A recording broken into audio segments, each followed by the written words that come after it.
Assalamualaikum warahmatullahi wabarakatuh. Siswa-siswi sekalian yang Bapak cintai dan Bapak banggakan, berjumpa lagi dengan Bapak Anzib Andriansyah dalam pembelajaran pendidikan agama Islam. Anak-anakku sekalian, sebelumnya kita telah belajar bersama tentang materi menerima qadha dan juga qadar. Kali ini kita lanjutkan ke materi berikutnya, yaitu materi bab 3 dengan tema senangnya berakhlak terpuji. Sebelum kita pelajari ini, mari kita berdoa terlebih dahulu agar kita semua mendapatkan ilmu yang bermanfaat. Bismillahirrahmanirrahim. Rabbi zidni ilma warzuqni fahma. Amin. Anak-anakku sekalian, berbagai perilaku terpuji yang akan kita pelajari kali ini yaitu pertama adalah berbaik sangka, simpati, toleran, hidup rukun, serta hormat dan patuh kepada orang tua, guru, dan anggota keluarga. Baik, kita akan pelajari bersama. Silakan kalian buka LKS-nya halaman 24. Perilaku terpuji pertama yang akan kita pelajari adalah berbaik sangka. Berbaik sangka artinya selalu berprasangka baik dan berpikiran positif terhadap sesuatu yang menimpa. Berbaik sangka dalam Islam disebut dengan husnuzon, sedangkan lawan dari berbaik sangka adalah su'uzon atau buruk sangka. Orang yang berperilaku husnuzon atau baik sangka tidak mudah menuduh sesuatu yang buruk kepada orang lain. Sebagai contoh, uang Musa hilang, tetapi dia tidak mudah menuduh teman-temannya yang mengambil. Dia lebih berpikir kalau uangnya tertinggal atau jatuh di jalan. Contoh lain tentang baik sangka, Faiz sedih karena ibunya sakit, tetapi dia tetap sabar dan selalu berdoa kepada Allah serta meyakini bahwa Allah akan segera menyembuhkan ibunya. Jadi orang yang berbaik sangka ini senantiasa berpikir positif dan tidak mudah menuduh sesuatu yang buruk kepada orang lain. Kita lanjut kepada materi terpuji lainnya. Buka LKS-nya halaman 25. Perilaku terpuji yang kedua yaitu simpati.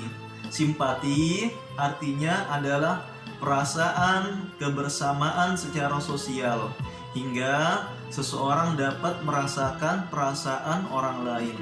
Simpati biasanya berhubungan dengan perasaan sedih. Sebagai contoh, ketika mendengar kabar bahwa ayah temanmu meninggal, maka kamu akan merasakan kesedihan seperti yang dirasakan oleh temanmu.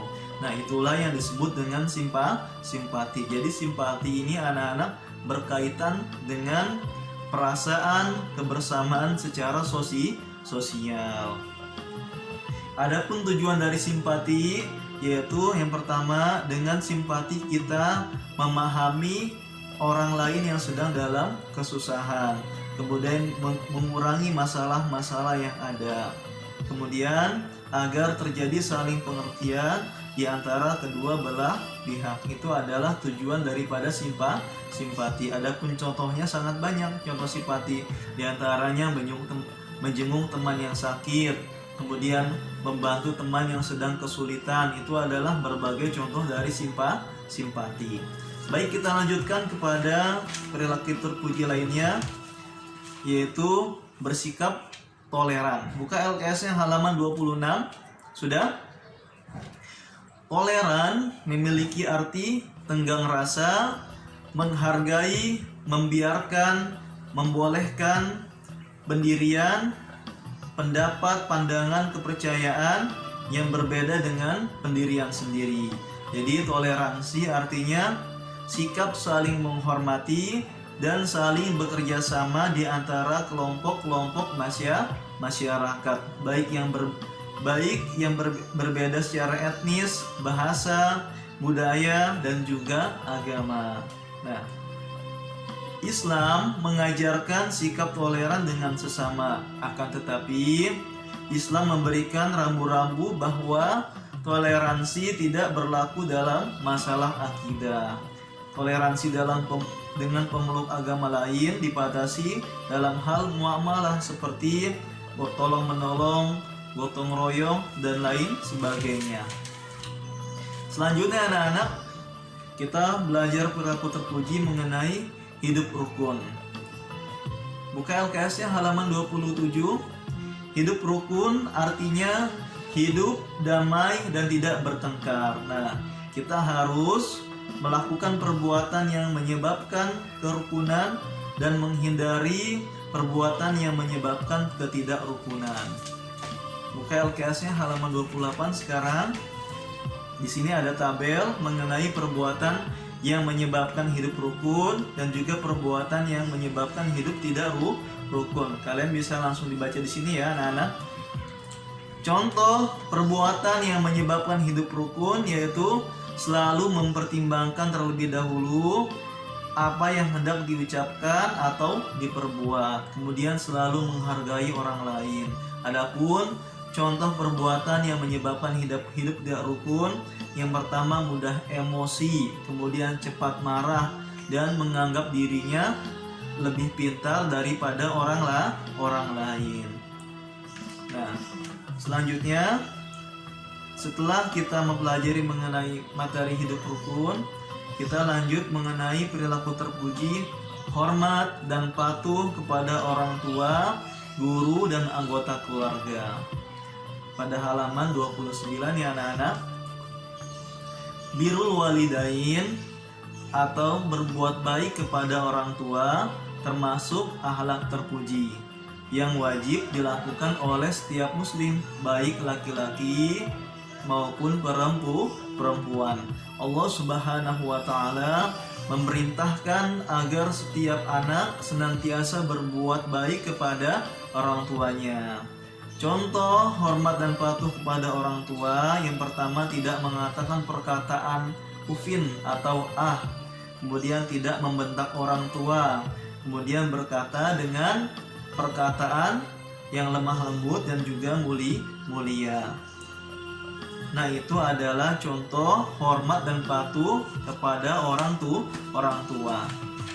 Kemudian, selain hormat dan patuh kepada orang tua, Islam juga memerintahkan untuk hormat dan patuh kepada guru. Guru adalah orang yang mengajari kalian membaca, menulis, dan lain sebagainya. Nah, contoh hormat dan patuh kepada guru diantaranya mengucapkan salam apabila bertemu dengan guru, kemudian memperhatikan apa yang disampaikan oleh guru. Itu adalah contoh hormat dan patuh kepada guru. Kemudian selain hormat dan patuh kepada orang tua, guru, kita juga harus hormat dan patuh kepada sesama keluarga.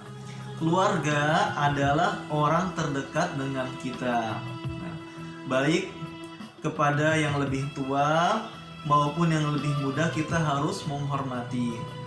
Contoh hormat dan patuh kepada keluarga adalah sebagai berikut. Yang pertama, memberi salam dan mencium tangan orang yang lebih tua seperti nenek, paman, bibi, atau lainnya.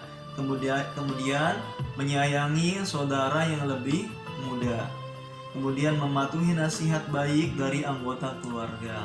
Nah, itulah anak-anak berbagai akhlak terpuji yang harus kita terapkan dalam kehidupan sehari-hari. Semoga kita semua dapat menerapkan berbagai perilaku terpuji tersebut ya anak-anak. Baiklah, sebelum Bapak akhiri, Bapak ingin kalian mengerjakan tugas sebagai berikut.